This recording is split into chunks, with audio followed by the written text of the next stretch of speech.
Hello everyone, AmyR here with Prairie Paper and Ink, and decided to make a tea themed card today. I've had a lot of people asking me if Honeybee would release a tea set, and they did actually back in the fall. I just tend to gravitate towards the coffee themed things, as that's just, I don't know, it's just my bend, I guess. But this tea set is really cute. So this is the Tea Time stamp set, and I have some post-it notes here.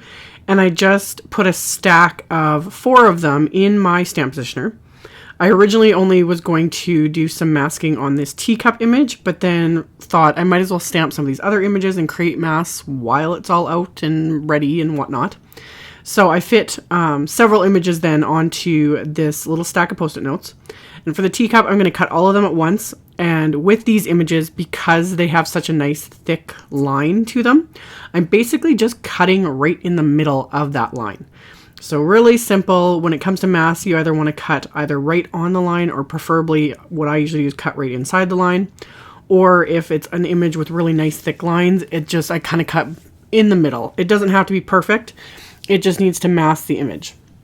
So for the teacups, I did the entire stack, and then for the little cupcake and this little lemon slice, I only cut 2 out just so I'd have extras depending on projects I want to use in the future.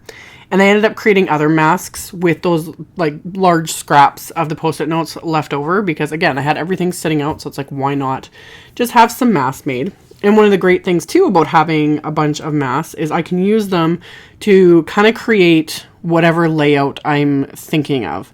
So for this card, in my head, I was thinking of creating a stack of teacups. So I have some distress watercolor paper here. This is 4 1/4 by 5 1/2. And I traced the inside of the A2 double stitched frame wafer die. Again, just to kind of give me a visual. And by stacking up my masks, I realized I could fit 4 of the teacup images. And then I started laying out some of the other images that I had masked off as well, just to see how they're going to look if I wanted to create a little bit of a scene. So I kind of laid out this little croissant image and the cupcake and the little slice, and then decided to add that little tiny, it's the tea tag, but I thought it would just be cute to kind of add that as if it was kind of sitting there on the corner. So once I did that, I realized I didn't want to peel off all these masks because I liked how they're in place. It's going to make it so much easier. So I just took a second piece of the same watercolor paper, traced out the inside of the die again, and then now I can start laying out the actual stamps. And when it comes to masking, whatever you want in the front is what you're going to want to stamp first. So for this, it's that little tag and the little lemon slice. So I laid those out in the same spots where they were with the masks. And now I'm going to use those masks to mask off these 2 little images. And then I'm going to stamp the cupcake. And the cupcake is going to look as if it's behind this little lemon slice because it was already stamped and masked off. So in the end, I didn't need the cupcake mask at all because I don't stamp the croissant or anything. But again, it's nice to have them. I can use them for future projects. So I laid out my cupcake, and I'm stamping everything with VersaFine ONYX black ink. And then for the stack of teacups, you have to start from the top and work your way down to the bottom, which you can see in the finished card. Is the top teacup is in the foreground, I guess, is how you kind of want to say it. Because otherwise it would look really weird if you just stacked from the bottom up. So I started with the top, and I'm going to mask that off. And rather than clean off my stamp and, not get any marks, especially working with VersaFine ink because it has a tendency to get everywhere, I used the packaging for the stamp set, just the backing piece of transparency, and I just put that over top of my work card front here, and then this way I can line up the stamp. I don't have to clean it. Any ink or smudges are getting on this transparency. So then I was able to close the lid after I'd positioned my stamp, ink it up, stamp it. I'm going to mask it again, and then I'm going to place that transparency back over it so I can move the stamp down. You don't need a stamp positioner for this. I was using it because I wasn't sure if I would need to re-stamp any of these images. I am stamping onto the smooth side of this watercolor paper, but when I'm working with thicker line images, I'd rather be safe than sorry. So I just kept going along, stamping the image, masking it off, putting the transparency over it so that I could move the stamp down, and then putting it back on the lid, removing the transparency, stamping the image. So this didn't take very long since I'm only doing these 4. And once I've got them all stamped, this all looks like a hot mess.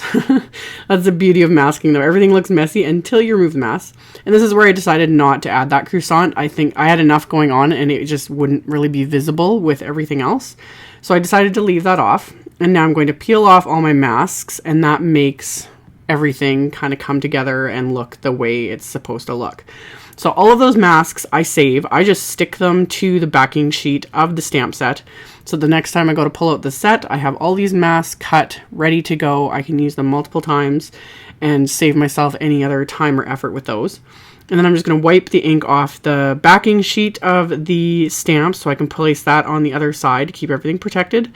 And then I can put that in its package and it's good to go. So for my coloring, I just super sped all of this up, but I'm using my Tombow markers.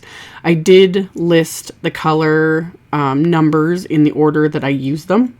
I don't know the names offhand. And they don't have names on the barrels. They just have numbers. So I did list those, but I kept the coloring pretty simple. I'm just laying down a bit of color with the marker and then pulling it out with my water brush. Really simple, really easy. I did the background first because I knew I was going to be using some pretty bright and vibrant, like a pink and a red, and I didn't want to accidentally like pull that color out when I do the background. So I find it's easier to do the background first and then add the color to all of the main images. So I was just adding the blue to like the areas right around where the cups were kind of stacked and whatnot, and around, you know, the corner of the cupcake there, and then I would just pull it out so it would fade to white. So really simple, really easy. And then once my background was done, I'm going to start coloring in all of the actual little teacups here. And all the colors, and actually the idea for this card was inspired by some pattern paper I'm going to use on the card. Just the little stack of teacup pattern paper was perfect. And the colors in it, just everything. So that's kind of where the inspiration came for this entire card. So I did a pink for the bottom cup, and then I mixed a couple of greens for the green one, and then I added yellow to the yellow cup. And while I had the yellow out, I colored in the little lemon slice there, and then I just added a little bit of lighter yellow to the center. And then I'm using a red for this top cup. And then once I'm done all of the actual cups, I'm going to add just a light brown for all the tea in these cups, and decided to add it to the little tea tag and to the base of my little cupcake. And then I use that same light yellow for the cupcake itself, and then just a really pale pink for the icing. So once that was done and everything is dry now, I'm going to use the actual die. The only reason I didn't die cut it in the beginning was I wasn't sure exactly where the stitch lines were going to go, and I don't like stamping and watercoloring over those very often. So I did all that, lined up the die, and I'm going to set that aside for a second while I add some adhesive to some black cardstock. I'm just using my little Xyron X because these cardstock strips are about 1.5 inches wide. So I'm going to run those through my little Xyron X so they've got adhesive all on one side. And then I just use my bone folder to really press that adhesive into the cardstock and any of the excess into the backing paper there that I'm going to peel away. And then I'm going to be using the Enjoy word die that comes in the Honeybee gift card slots wafer die set. So I had already made sure that they would fit on this width of cardstock, and now I have enough for 3 pieces because I like to stack my sentiments 3 layers deep. So I've got my word die and then the stitch die, and I'm going to run those through my Gemini Junior, and I do my 3 word die cuts, and now they've all got adhesive backing on them, so it's just easy enough to peel off that backing, and I can stack these really quickly and easily together. So I get all of my words stacked, and I always like to usually leave the base word in the excess cardstock there just to hold everything in place. Although this one wasn't too finicky. Some word dies like to be really finicky to play with, but with this one it was pretty simple. So once I've got all 3 layers stacked, I can remove that from the backing paper, and it's got the adhesive on the back of it, so I can just press it into place. I wasn't sure where I was going to put it, so I just kind of moved it around until I decided on this final little like resting spot for the sentiment. And then I stuck the little dots for the eye in place, and in the process managed to lose one of them. So there's only 2 dots on the J. I don't know where the third one went. I kept looking for it, and it just, things always walk off when I am crafting. So anyway, This is the pattern paper that inspired the card. This is from the Doodlebug Cream and Sugar pack that I've been hoarding and have a second pack of and barely ever use because I just love it. But I was looking at this pattern paper and I was like, it just inspired the whole card. So I adhered a full 4¼ by 5½ inch piece to completely cover my A2 card front, which is some heavyweight white cardstock. And then I took one of the heart patterns from the same pack and I trimmed it down a bit.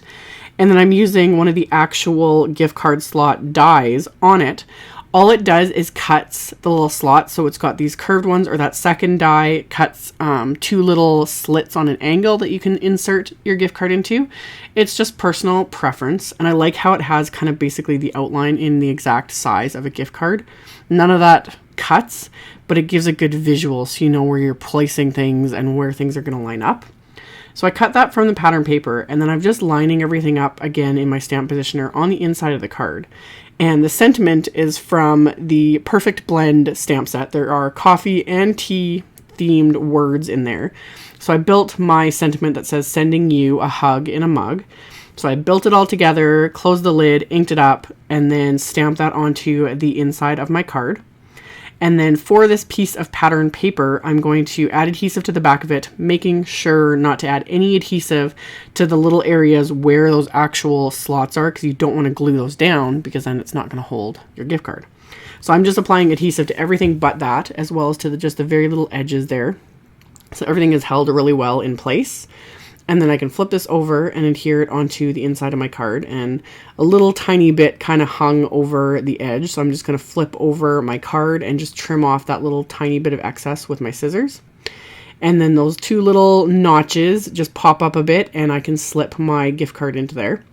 So just perfect and fabulous. It makes me happy. And as a final touch, I'm going to adhere the main piece with some foam tape to pop it up. And that finished off today's card. So as always, there will be a link below the video to the blog post with links to all the supplies used. You can check that out below if you're interested. Thank you all so much for watching and subscribing and thumbs upping and commenting on my videos. I really appreciate it. And I will see you all very soon in the next one. Bye.